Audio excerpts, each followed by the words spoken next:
Halo semua, saya Misha. Dan saya Renata. Mari support His Grace Church YouTube channel dengan cara like, comment, share, and subscribe. Thank you, God bless you.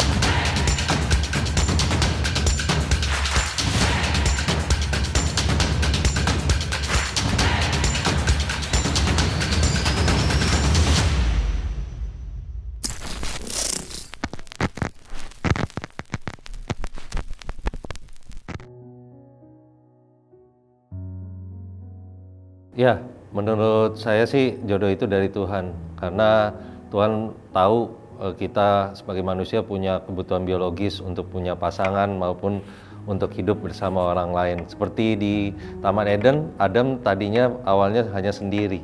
Dia tidak punya ide untuk untuk minta sama Tuhan orang lain untuk menemani dia. Nah, ide awal itu dari Tuhan. Nah, makanya dalam Kejadian 2 ayat 18, Tuhan Allah berfirman, "Tidak baik kalau manusia itu, yaitu Adam, seorang diri saja. Aku akan menjadikan penolong atau pendamping baginya yang sepadan atau cocok dengan dia." Jadi benar, kalau menurut kakak, ide awalnya itu dari Tuhan. Nah, tapi kita sebagai manusia, sebagai anak-anaknya Tuhan, harus punya hikmat dekat sama Tuhan. Kita harus cari tahu siapa pasangan yang Tuhan sudah sediakan bagi kita. Oleh karena itu, supaya nggak salah pilih, kita tetap dekat sama Tuhan, doa sama Tuhan, cari firman-Nya sehingga kita bisa dapat pasangan yang sepadan dari Tuhan. Ya, jadi kalau itu teman atau sahabat kalian terus tiba-tiba dia jaga jarak, dia cuekin kita. Nah, tapi kita tahu, misalkan kita juga koreksi diri, misalkan kita tahu kita nggak pernah berbuat salah.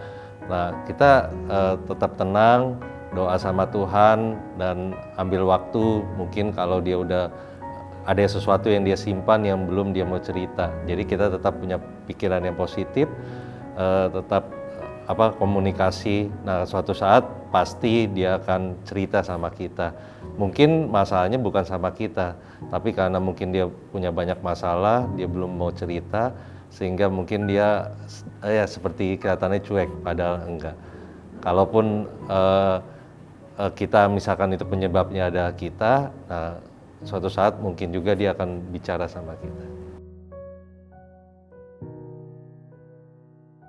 Ya, tergantung sih. Kalau memang yang kita minta sama Tuhan atau yang kita doakan sama Tuhan itu hanya untuk menyenangkan keinginan daging kita, ya pasti nggak dijawab oleh Tuhan.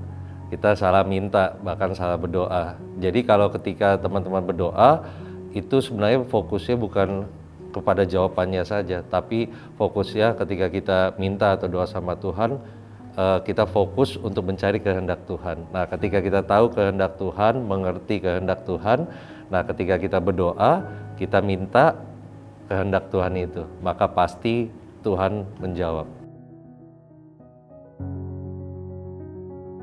Ya, jadi dalam pandangan Kristen, kalau sepadan itu yang pasti dia seiman, maksudnya kepercayaannya hanya kepada Tuhan Yesus Kristus. Jadi sama-sama percaya bahwa Yesus adalah Tuhan dan Juru Selamat mereka. Nah, yang kedua, sepadan itu menurut kakak, dia punya tujuan dan nilai-nilai hidup sesuai dengan kebenaran firman Tuhan. Jadi mereka mengerti firman Tuhan, sehingga kan dalam suatu hubungan pasti saling bergesekan, ada masalah, makanya punya nilai yang sama dan tujuan yang sama sesuai kebenaran firman Tuhan. Kan dalam hubungan pasti menjalani hubungan itu untuk satu tujuan yang sesuai dengan kehendak Tuhan. Yang ketiga, menurut kakak, sepadan itu yang selevel. Selevel itu maksudnya sama-sama dewasa. Karena pacaran itu menurut kakak untuk orang yang sudah dewasa. Bahkan dalam pernikahan juga, karena dalam suatu hubungan pasti kan ada masalah antara dua orang yang beda, mungkin suku, beda juga kemauan. Nah, makanya di situ akan saling bergesekan. Firman Tuhan kan bilang besi menajamkan besi. Makanya harus punya selevel, maksudnya cara pandang yang seperti firman Tuhan. Itulah arti sepadan dalam suatu hubungan.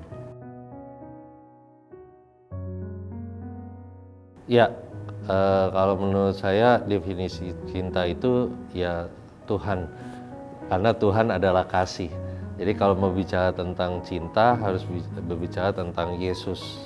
Nah, seperti dalam 1 Yohanes 4 ayat 10, inilah kasih itu, bukan kita yang telah mengasihi Allah, tetapi Allah yang telah mengasihi kita dan yang telah mengutus anaknya sebagai pendamaian bagi dosa-dosa kita. Jadi kalau mau belajar tentang cinta, ya belajar tentang Yesus, tentang Tuhan melalui firman-Nya. Jadi kan yang Yesus lakukan adalah apa? Berkorban, bahkan melayani.